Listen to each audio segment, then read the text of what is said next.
coming up this week on the Course of Life podcast. We are live from the PGA Show floor here in Orlando. It's a special episode where we're going through some great interviews with a cool variety of guests. We've got Stuart Hall from the First Call Business Golf newsletter. We've got our friend Scott from Desert Fox Golf and Lindsay Hoskins from Topgolf Las Vegas. They're all joining us. It's coming your way very soon, presented by our friends at Desert Fox Golf. One of the reasons why we're here live at the PGA Show, we love them for the phone caddy, the cigar holder, the swing aid tumblers, and all that's to come from the future of their brand. Our friends at Desert Fox Golf have promo code Course of Life available to you to save 10% off. Again, promo code Course of Life to save 10% off. Now enjoy the live show.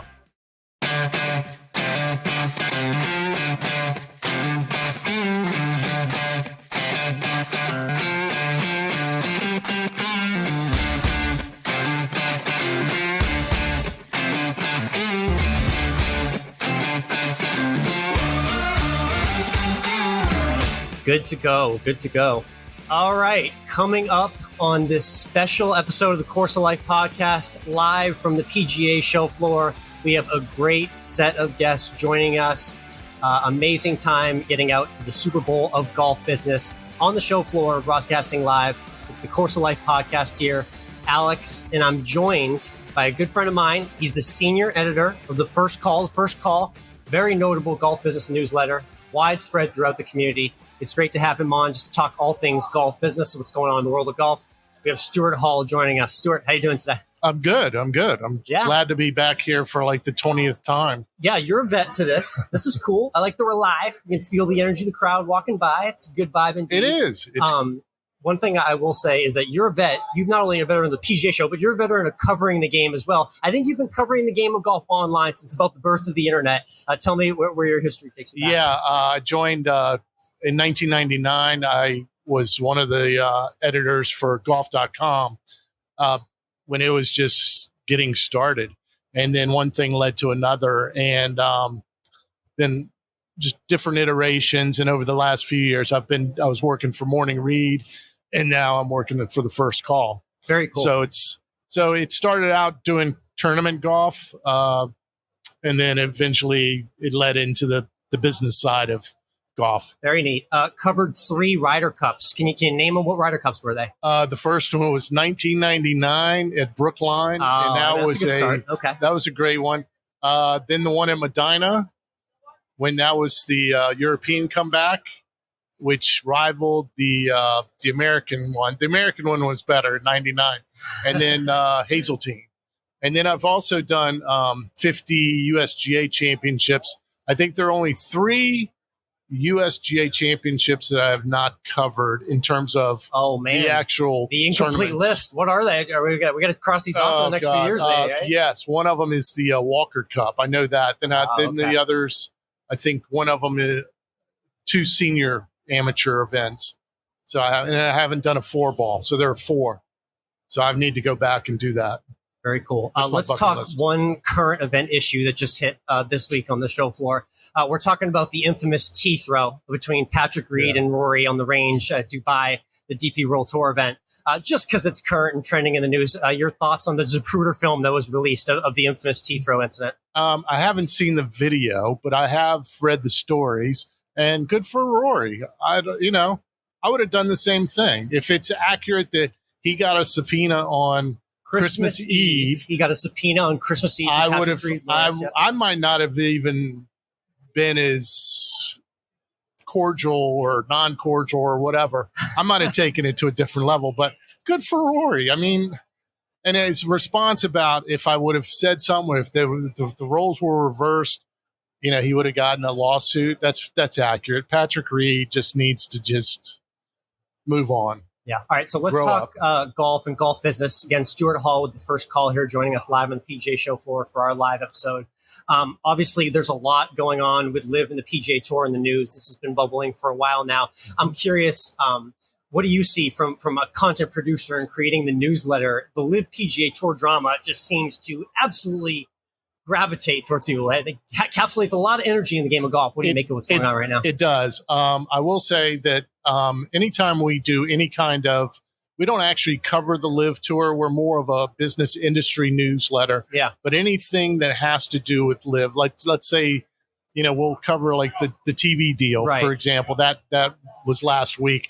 The numbers, people just are eating it up, and it's amazing because we always ask questions. We have a question of the week, and our readers are not fans of the Live Tour. They would just as soon it just quietly go away or maybe implode or explode. Sure. And so then I'm often just amazed at the amount of page views that we get for that content, because it's my thinking is, wait a minute, you want it to go away. Yep.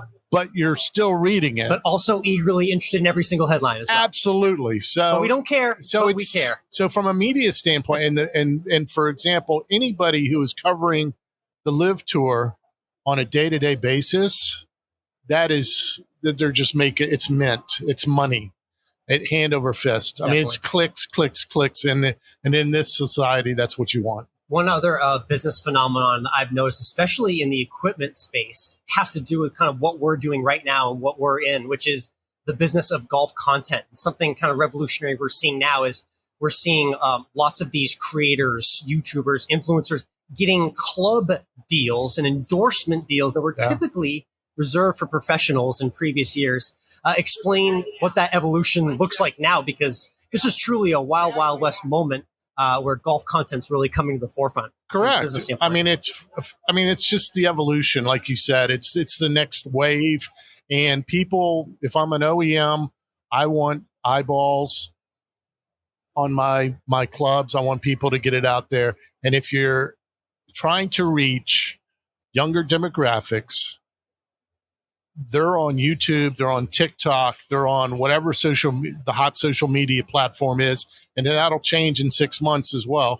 But you're going to go after that, and that's where we're headed. I mean, people do not care that, for example, Jordan Spieth is playing Titleist or whatever he's playing. I might have misspoken there, but right. But they're very interested in no laying up, getting a Titleist deal. Correct, because that's what they follow. That's where they watch arguably more golf on YouTube than maybe on TV. So, and they can relate more to the no laying up guys than they can Jordan Spieth. Yep. So I think we're just seeing the beginning of it. Where we end up in 2 or 3 years, it'll be interesting. Tell me about the first call and how you kind of resonate the modern golf experience. I think with content and social media era being very valid right now, it's all about, filming your swing, what you wear, buying the accessories, looking the part. These are all part of golf business. Correct.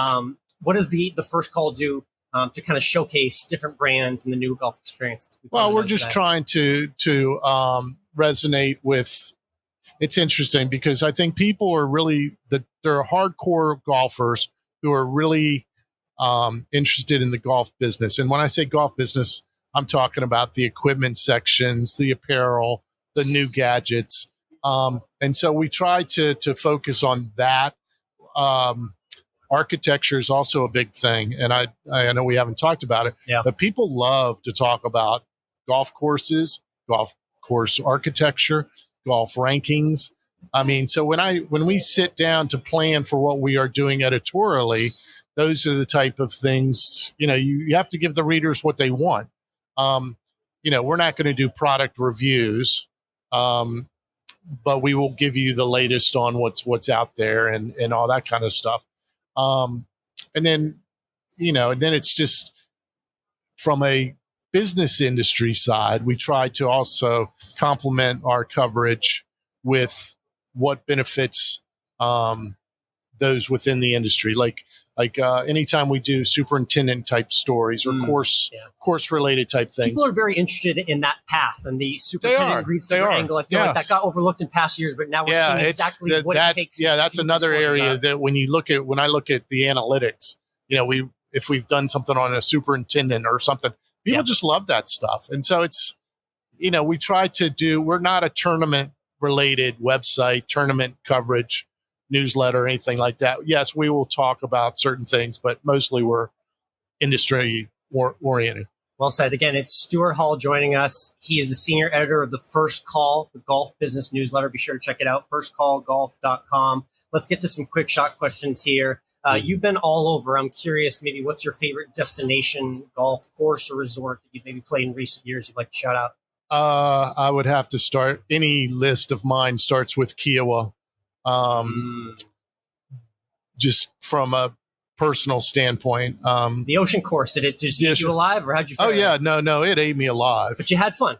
Oh, I had a blast. I've played it a lot. My family used to go down there. My dad used to take our family down there, and we had a 4-day tournament that always ended. It was a family tournament that always ended on the ocean course. And one year, I had a 9-stroke lead over my brother going to the back 9. And let's just say I left the 18th green in tears. I had never won this cup that we had, and we'd been there quite a few times. No, the trophy was on the line too. Yes, it was. It was not pretty. Love that.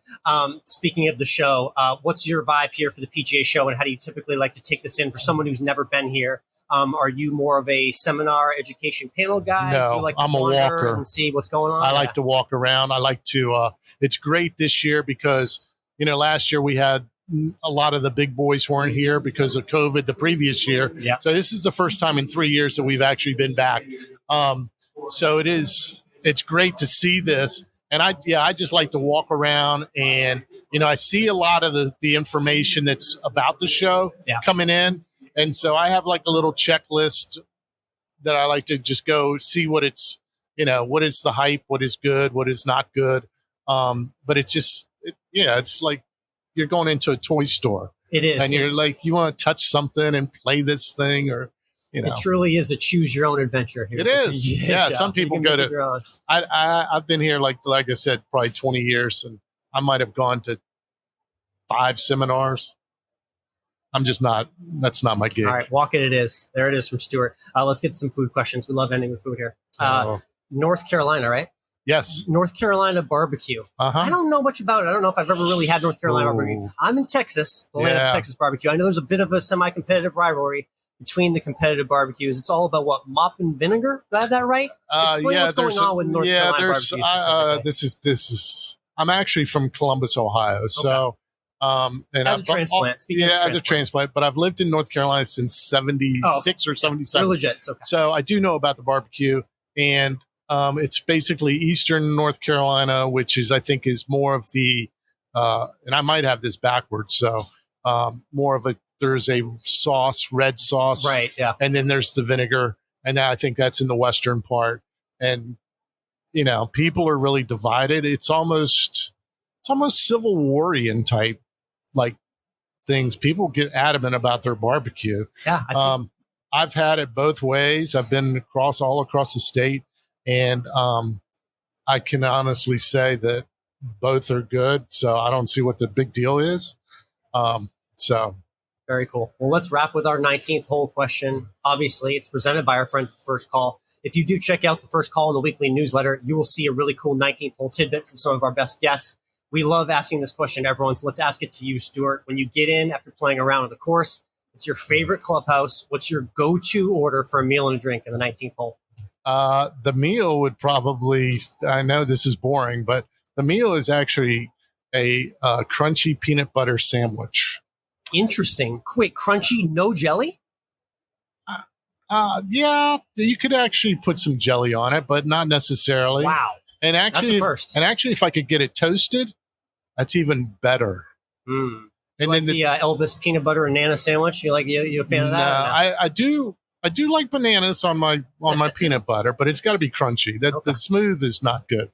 And then the drink is easy. That's Mountain Dew. That's a Southern thing that I've acquired, unfortunately, but it's got to be Mountain Dew. Crunchy peanut butter sandwich with Mountain Dew. Love it. Stuart, thank you so much for hopping on the course of life. Appreciate it again. It's thefirstcallgolf.com and the First Call Golf and Business newsletter. Appreciate you being at the show. See you down the road. Thank you.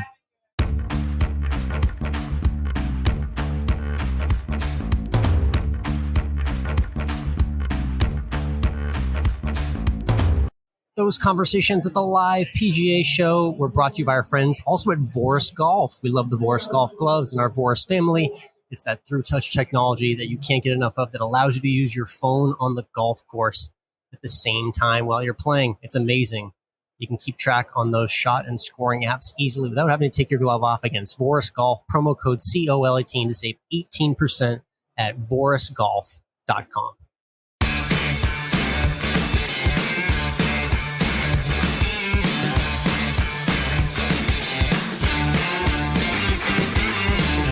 All right, next up, joining us live from the PGA Show floor here in Orlando, Florida, we have the Director of Instruction for Topgolf Las Vegas, a friend of mine, a past guest of the podcast as well. It's Lindsay Hoskins joining us. Lindsay, how are you? I'm doing great. Thank you so much for having me. Yeah, it's great to have you too. You mentioned this is your first show? Yeah, I haven't been here before. This is my first time, and it is amazing. I thought it was going to be big, but it's way bigger than I thought it was going to be. Yeah, so last year I got here and it was up maybe 60, 70% of what we're seeing right now. This is the real deal. Yeah. This is a real full PGA show, so you're getting in its full form this year. Yeah, there's a lot of people here, a lot of excitement. I love it. I'm curious, you said you were doing some education. Everyone's PGA show looks a little bit different. So what's the schedule look like for you? Is it a mix of seminars and panels? Are you walking around? What have you had time to do so far? So yesterday I went to the demo day, which was awesome. That's the largest range I think I've ever seen in my life. And so I cruised around, just checked out some of the new products. And then I had some teaching seminars. So one on just kind of boosting your business, another one on putting. With Joe Hallett, he actually taught me in my PGM seminar. So it was kind of cool seeing him again. And now today I'm just cruising around, looking at all the new products, saying hi to people. It's been great, though, so far. So what was the vibe at Demo Day? Because there are a lot more big-time manufacturers there showing off their new hardware and everything they have to offer. What were your biggest takeaways, just walking the 360 range and seeing everything going on there? I don't know. It was a little overwhelming at first, I'll be honest. It can be, yes. You know, and I've gone to Demo Days before, but the biggest takeaway was just, it was cool seeing all the manufacturers out there, showing off their new products. It was cool to see the 2023 releases. Yeah. There's a lot of new technology out there, different shafts. I need a new driver. I'm so overdue for a new driver. And I see what's coming out this year. And I'm like, golly, it's time. It's definitely my year. I may or may not be on staff with Callaway, but the Paradigm looks really good. Okay. Yeah, I saw some new Callaway news. Let's talk about that. It's funny. Yeah. So Bob Does Sports got a Callaway endorsement deal. This is a big thing right now. Is content creators, influencers, YouTubers getting club deals. Yeah. Talking about just kind of like the way modern golf content is, because you're in it every day creating golf content. Yeah. What's it like seeing, creators get this limelight and this spotlight now? I think it's great because, we are showcasing the products, and at the end of the day, it's cool to get these club deals.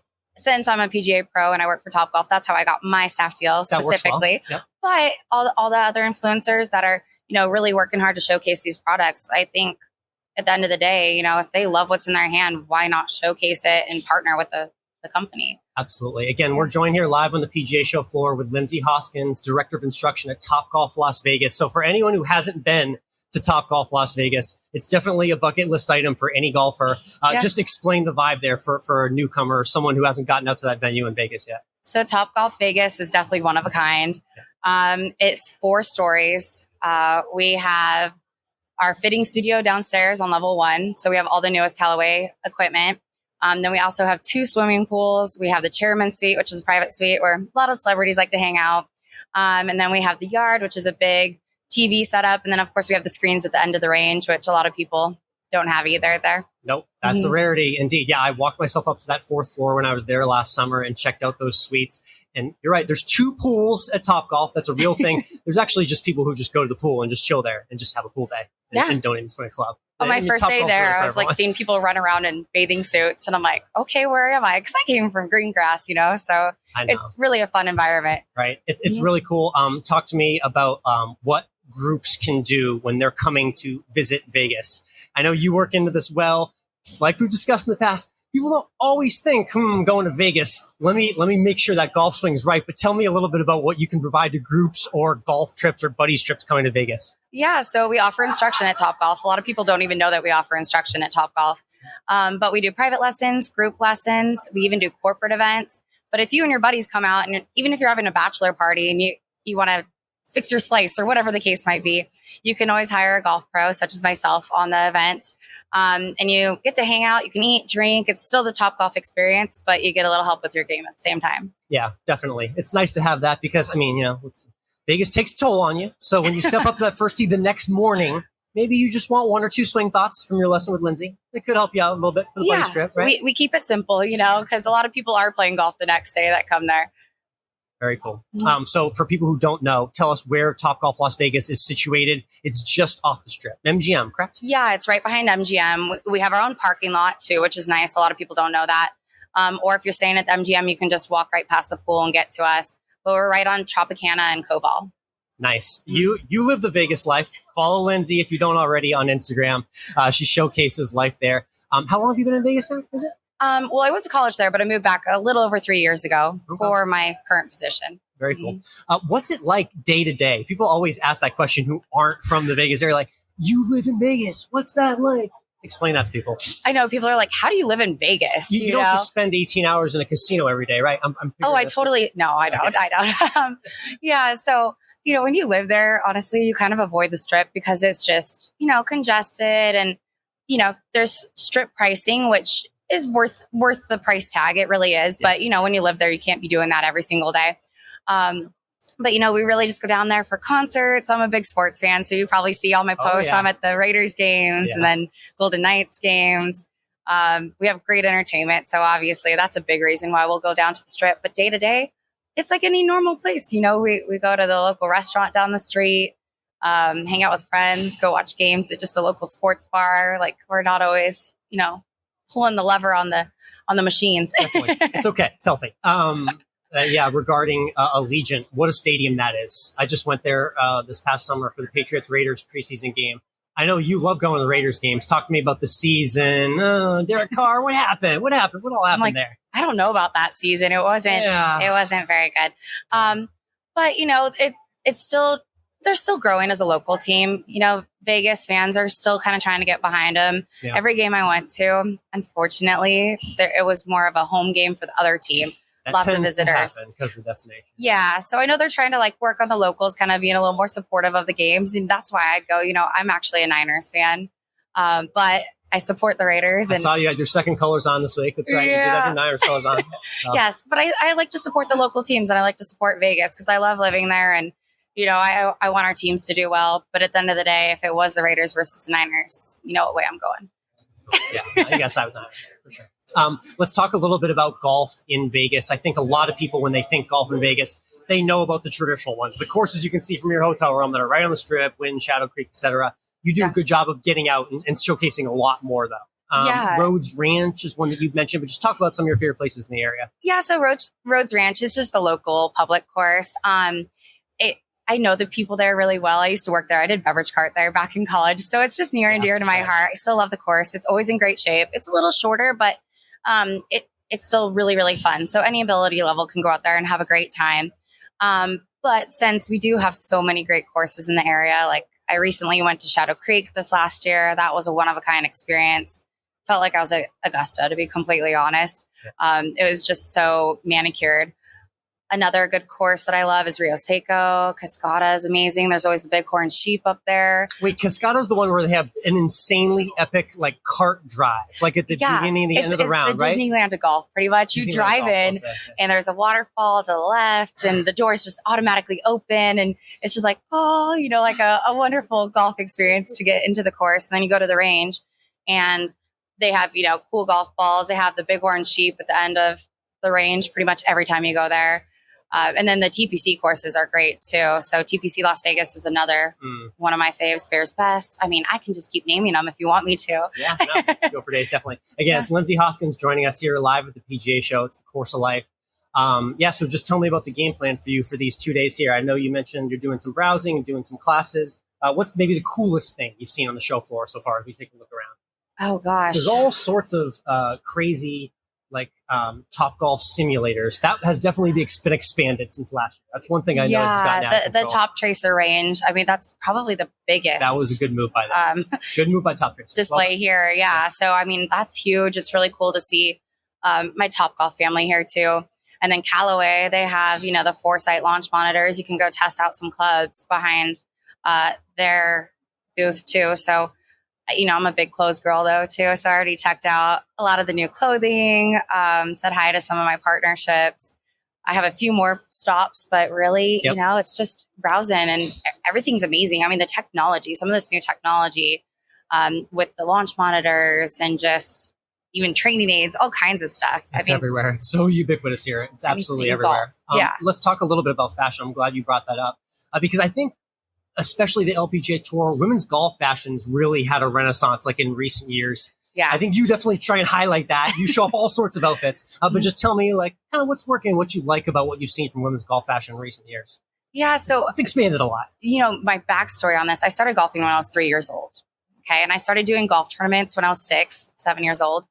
And they didn't have little girls' clothing at all. Yeah. So I had to wear boys like collared shirts because I had to wear a collared shirt. So I was wearing like little boys' clothes when I was a little girl. And as I was growing up, I was like, I just wish they had some women's clothing that was, a lot cuter and, my style. So, Lucky and Love, that's definitely one of my favorite brands. They even have little girls sets, you can match your daughters, all those moms out there. That's awesome. Yeah. But, fashion has just come a long way. They have a lot of fun prints and colors, and they even have some stuff for people that don't want to be flashy, but the cuts are really flattering. Once again, I like more of the fun colors and prints because it's golf. Why not? You're standing out a little bit. What's a new, maybe random accessory you've been rocking or wearing? What's something new you just brought to your wardrobe on the golf course that you want to maybe shout out? Oh gosh, I'm a big hat person, I'll be honest. So I like the high pony hats. So Callaway Golf, even they send me some, and I don't like tying my hair back that often, especially low. So I love the high tail hats. And the Callaway, so the Paradigm, that's the new driver, correct? Yes. Tell me about the Paradigm. What do we need to know? It's a game changer. It's been getting great reviews. It's kind of being compared to when the Epic came out, and the Epic was epic, right? Yes. So everybody loved the Epic when it came out. Yes. Good marketing on their part. So the Paradigm, people are seeing tighter dispersion, more distance. They said the feel and the sound, everything that they created, the R&D team did a great job with Callaway. They put together like the perfect club. So, go out there and test one. Have you tried one out yet? No, I have not. Okay, you got to go over it today. I just told you, this is my year for a driver, so it's happening. I'm getting one of them. So yeah, and I mean, the new wedges, that's from last year, but they've come out with some really cool products, like the raw wedges with the resting face. It's very unique. So I love what Callaway's doing. I'm really happy to be on staff with them, and can't wait to see what they come out with next year too. Very cool. So before we sign off, shout out how people can get in touch with you if they want to schedule a solo or group lesson at Topgolf Las Vegas. How does that work? Yeah, so they can just go to Topgolf Las Vegas /lessons, or they can even go to my Instagram. So it's Lindsay Hoskins PGA. And they can book directly online there. They can even reach out to me through Instagram, and we can book through messaging. Love it. Yeah. Again, it's Lindsay Hoskins, Topgolf Las Vegas. Let's finish with our 19th hole question. It's been so long, unfortunately, Lindsay. I don't remember what your answer was last time. So basically, we're going to check and see what's changed. Okay. But what is your go-to 19th hole order when you finish a round, you get in your favorite clubhouse? What's the meal and drink order for you? So I'm a big wino. Yep. Maybe you do remember this. Okay, I remember the wine part, but maybe that wasn't your answer. Yeah. Okay. No, I'm just a wino. Red or white? And it's weird. I'll get like a glass of like Sauvignon Blanc, like a white, because usually it's hot out. I want something refreshing. So nice glass of white wine. And then I'm weird. I eat it with nachos. I'm a nacho fiend. So give me some nachos with some meat on there and I'm a happy girl. There is something about that nacho cheese wine combo. That just works. That speaks to me. Cheese and wine technically still works, right? Love it. Great pick. Hey, Lindsay, thank you so much for hopping on, joining us here at the PGA Show. Looking forward to seeing you next time I'm out in Las Vegas and hit them straight. All right. All right. Thank you for having me.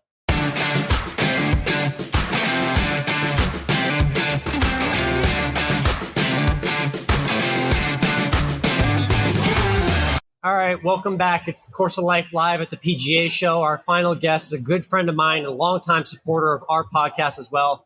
Got some ingenious new products that I love showcasing. They just help absolutely any golfer.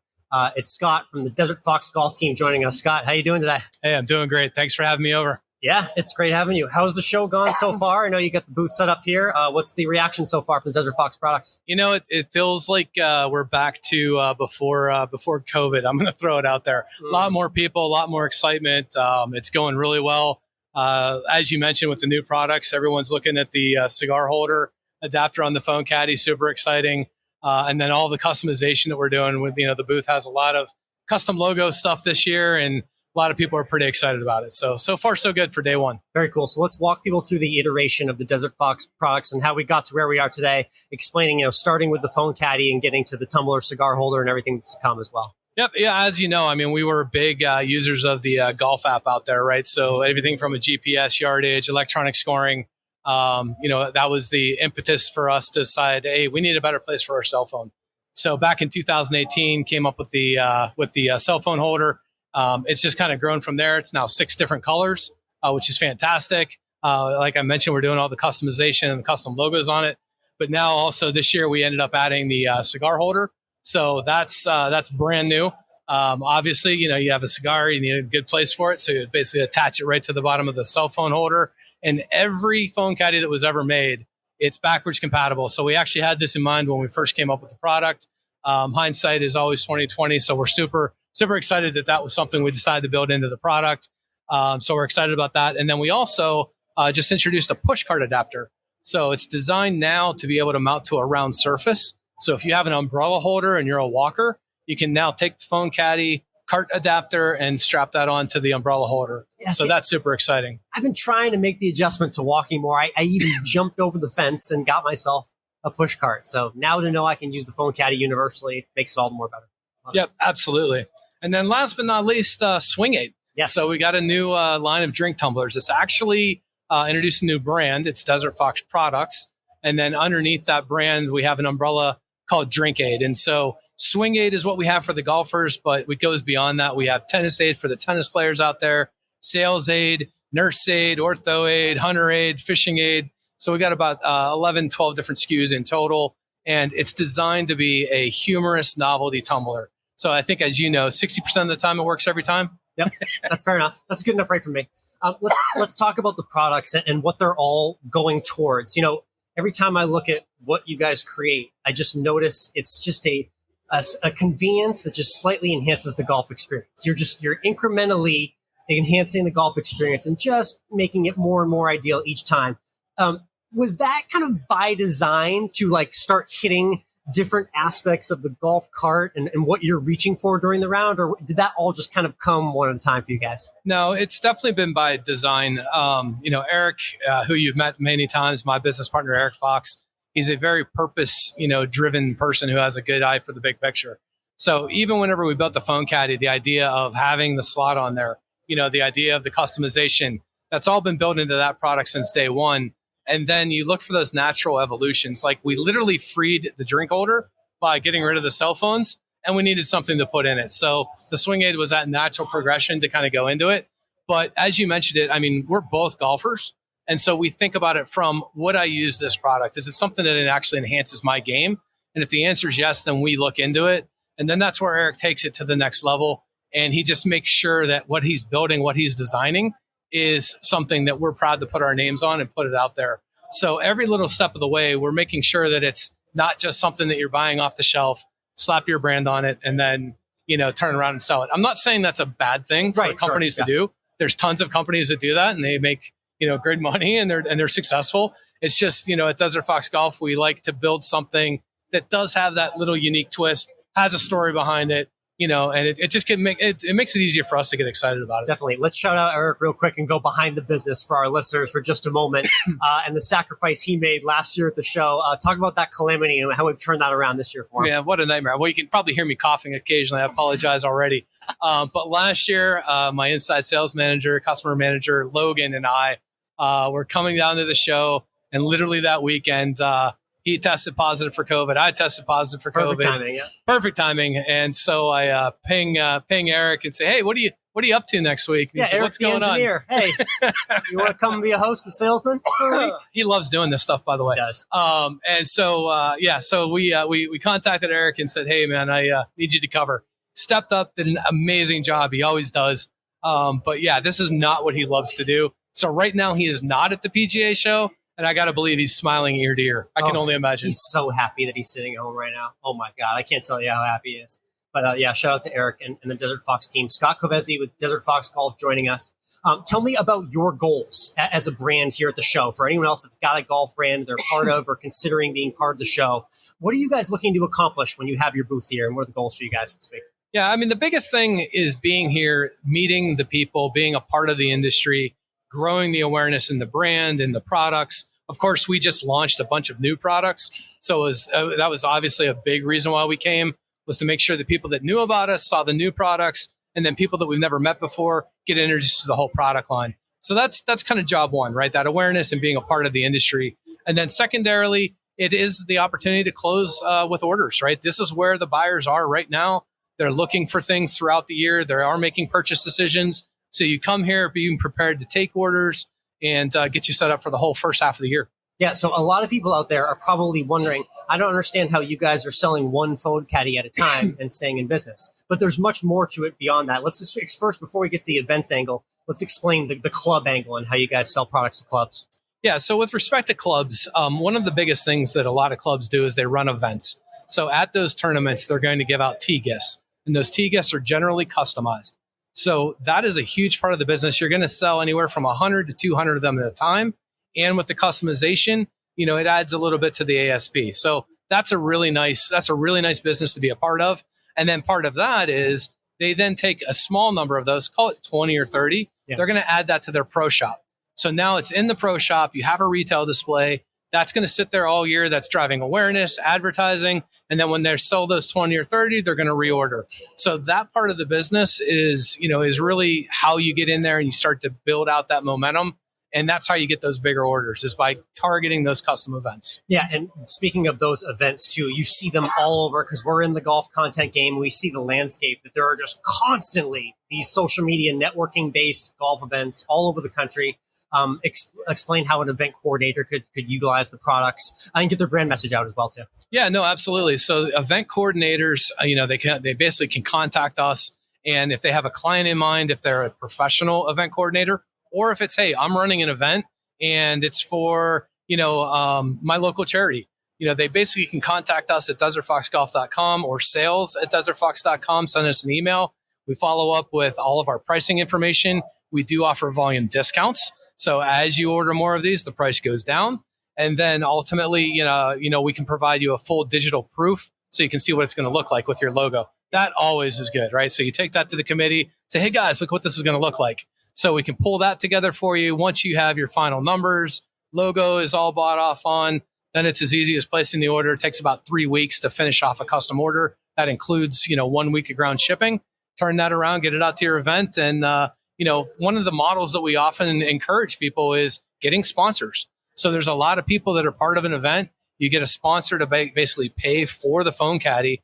They get a great promotional item with their logo on it. Sometimes we combine the logo with the charity or whoever's doing it. That covers the price of the phone caddy. The charity makes, a little bit of money because the sponsorship that they give away that, for the event is usually higher than the cost of the phone caddies. We stay in business. Golfers get a great product. It truly is. It's one of those win-win-win type of scenarios. Yeah, that's very cool. I'm thinking even as something as small as the 4 foursomes buddy trip too. If you want to create a real unique custom item to remember that moment, it's a great idea as well too. Let's talk a little bit about food, because we do love to end our episodes with food, and we are basically wrapping this live show with you. You're our closing guest here. So we are at Super Bowl week when this is airing right now. So my question to you, Scott, Mike, is what's the Super Bowl Sunday game plan for you, food and TV wise? How does it typically look for you? Well, it's crazy because this year the Super Bowl's in my backyard, right? So I'm in Arizona. This is the Waste Management Super Bowl double. It doesn't get better than this. So I am going to be packed. I am literally looking at golfing Monday, Tuesday, Pro-Am Wednesday, hole 16 Thursday, probably going to play golf on Saturday. And then Sunday for the game, we're usually at somebody's place for a Super Bowl party. I don't know who's going to be there this year. I'm thinking probably, Eagles and Kansas City. I don't know. We'll see how that goes. Could be Cincy back in it. I don't know. But it's going to be me at a Super Bowl party with a bunch of friends enjoying it.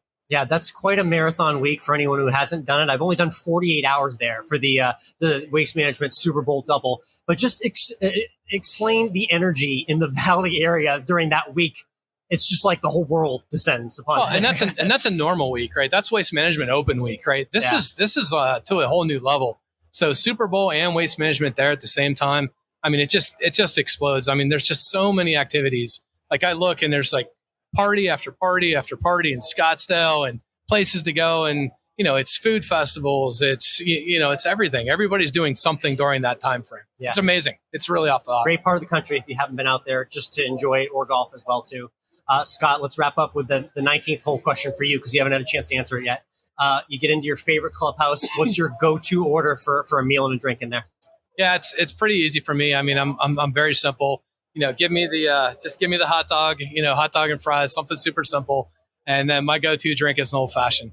So love them. And then if there's a nice amber on tap, occasionally, you go that way. So it just depends on how the round went. So I started messing around with old fashions in the last couple of years, and I saw Eric here at the PGA Show, and he ordered a couple. He kind of versed me on a couple of things I can do to step my game up.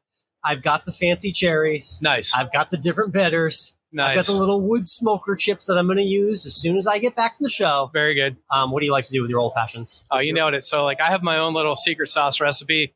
I use maple syrup for the simple syrup. Oh man, shout out Vermont, New England, right there. Yeah, puts a little something on it. So that's a nice, easy way to go. Obviously, I go with the Luxardo cherries, or there's also Tochi. So I don't know if you've ever tried that. Fancy. So a couple different things there, and then a little Angel's Envy goes a long way. I mean, that's fantastic, and I'm an Agostino's bitters guy.